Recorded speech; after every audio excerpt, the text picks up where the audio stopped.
All right, so this is Z, which is like a total, Z total circuit analysis tools like Ohm's law, Kirchhoff's laws, voltage divider rules, current divider rules. That's what all of these Z problems are. And anytime that I have one of these circuits that's basically just, circuit analysis, my first step is going to be to label nodes.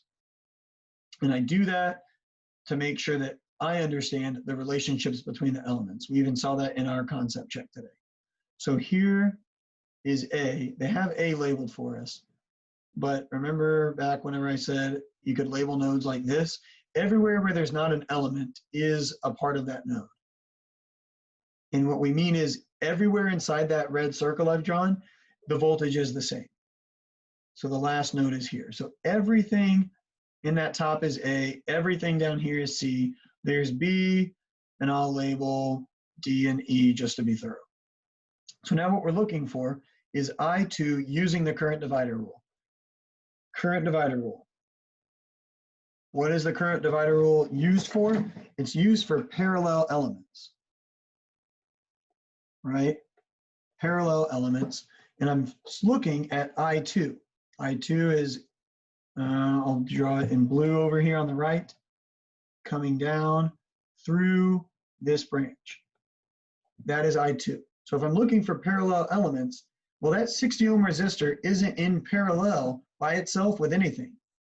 But if I put in a box 60 minus J30, which could also be another step whenever you're doing these, just a tip, you could just go ahead and write your J's on your inductors and your negative J's on your capacitors to make sure that you don't forget them and start adding them up without, because then you won't have the imaginary components right, and it'll really mess up your answer and therefore your points and therefore your grade. So label the J's, and now that blue box, and I'll call it ZEQ1, right? That is those two together, and that's 60 minus J30. So that is the everything that is in parallel now between A and C. And that is because we're doing current divider rule, and I said label the node of dividing to the node of rejoining. So A is where it divides. C is where that current that was being divided up is rejoining. So now for CDR, the equation says IX equals I equivalent, Z equivalent over ZX. Another way of saying that is I branch is equal to I equivalent. This is Z, and I'll say between nodes, everything between the nodes, and this is the Z of the branch. So we're looking for I2. I'll go back to blue now because now we're actually solving it. I2 equals, well, what is the I equivalent that's being split up? It's up here and it says I total. We don't know I total yet, so we'll solve for that in a second. It says using current divider rule, so that's where I'm starting. Then it says the Z between the nodes, and I'll do this in orange, but that's everything between A and B. So in this case, that Z between the nodes in orange, we'll call it ZEQ2. That is J40, right? Paralleled with 60 minus J30. In my calculator, I would write that 1 over J40 plus 1 over 60 minus J30. That's how I write it.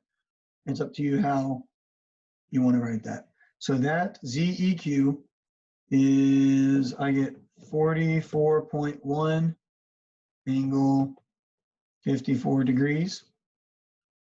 And so that's that ZEQ2. And that ZEQ1 is the branch, right? That's the box that I put earlier in blue. So which parts do I still need? I have my ZEQ1, I have my ZEQ2, I don't have I total. How will I get I total? I'm going to use Ohm's law. V equals IZ, and I'll rearrange it. I equals V over Z. Well, V total over Z total. V total is 120 volts, angle 0. And what is my Z total? Well, I have 20 is in series with that ZEQ2, 44.1, angle 54, and that's in series with J50. That's probably how I'd write it in the calculator. If you wanted to solve for Z total first, you could. And that Z total amount would be 97.2, angle 61.8.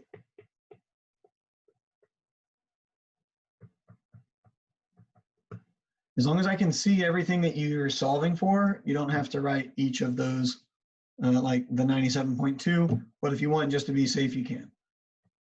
1.23, angle negative 61.8 is our I total. Now we just plug in each of these parts. I2 is equal to that first I total, 1.23. 1.23, angle negative 61.8. ZEQ, 44.1, angle 54. ZEQ1, 60 minus J30. And I2 comes out to 808 milliamps, angle 18.57 degrees.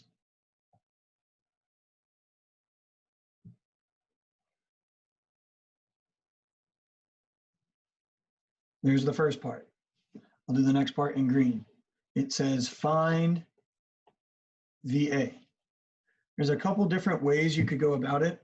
You could use a voltage divider rule. In fact, that's probably how I would do it, because here's how I would say it, is here's the resistor. Here is everything in that ZEQ2 box, everything between A to B, and then here's that inductor, right? So for me, because actually, yeah, I'm going to keep going this way because this is how I would do it. But other people perhaps would find the I going through here and subtract 120 volts minus IR to get to VA. That would also be acceptable. But for me, VA means V to ground. And so I need to know from A to what we had as E. And actually, that should be more clear. This should show a ground here in order to have a true VA. We would have to call that ground, because otherwise a single subscript is relative to ground, but we don't know relative to ground. So VDR for VA is like saying from VA to E, right? Because that's relative to ground, VA. So the voltage that's being split up between series elements, right? So VDR is for series elements that have the same current flowing through them. I've put everything in series, so now it's very easy for me to use VDR. VX, VEQ, ZX over ZEQ. VX, I'm looking from A to E. So on my Z over here, that's like saying the Z from A to E. The V equivalent that's being split up, the voltage, is that V total in this case. And so that Z is in like the Z total. See how I just took EQ and I put totals in for it? That's how, when I say be consistent with your subscripts, that's what I'm talking about. The X's both became AEs, the equivalents both became the V totals. So V, A to E, V total 120, angle 0. Z, A to E is that ZEQ 44.1, angle 54, plus J50. On the bottom, the Z total, we solved it earlier and we said 97.2, angle 61.8. And I can plug all of that into my calculator and make sure I get the right one. 110.6, angle 11.33 volts. Now, if I needed to find that is VA, is AE. So if I needed to find VAC, well, I can do the same thing with VDR. VAC, V total, ZAC, Z total. That works out because that is the voltage being shared between all three series elements. It is the V total. It doesn't always happen. If it wasn't the total, it would just be between from one node to where the series elements end. But in this case, they're all in series, so it is the V total. VAC 120 angle 0. ZAC is just the 44.1 angle 54. I just realized earlier, I think I said A to B, and I meant A to C here. B was collapsed between those two elements, A to C. And then the Z total, 97.2, angle 61.8, and VAC is equal to 54.5, angle negative 7.99 degrees.